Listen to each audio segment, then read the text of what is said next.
Okay, last clip. We're sacrificing a bunch, but this is the last one. Here we go.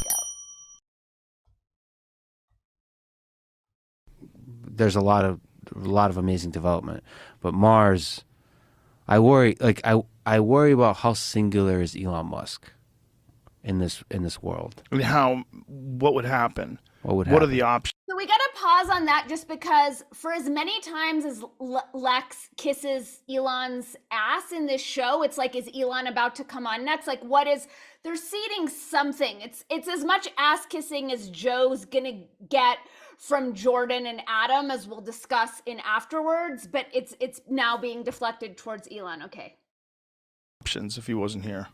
Would it stop dead in its tracks? That was the thought about the initial Apollo missions, is that those people aren't there anymore, right? So the initial, there's the people have always had this question: why haven't we gone back to the moon?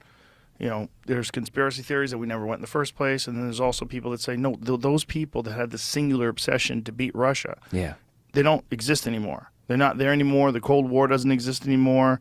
They burned up a lot of money doing this, going back and forth, and then they just stopped. And those people that got there, they're not around anymore. You'd have to literally relearn it.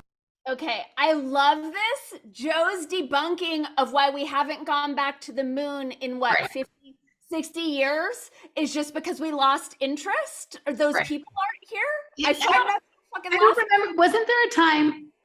There's just so many things that he's forgotten his history on. But wasn't there a time when he was questioning the moon landing and he was like, okay, all right. It's just the conspiracy theorist that he's paid to marginalize. Okay, so this makes me wonder a couple of things, right? So Elon Musk is very obsessed with Mars, and lots of people, whatever, like that SpaceX nonsense and whatever. But if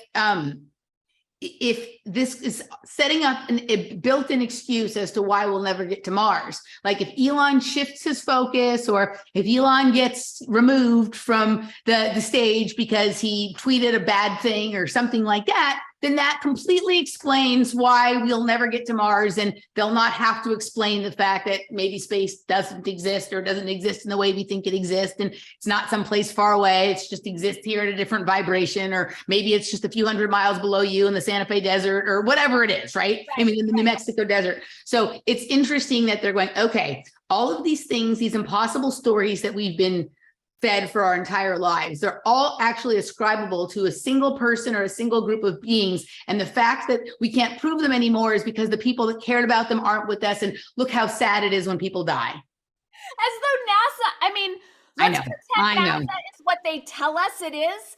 They don't have a whole department. They don't have records. They don't have, it was just the couple people. It's just Elon. Hey, superstars. Thank you so much for sharing your sacred attention with me. If you are receiving any value whatsoever from my videos, I am encouraging you to give back, to pay it forward by supporting me on my Patreon community, on my locals community, on both.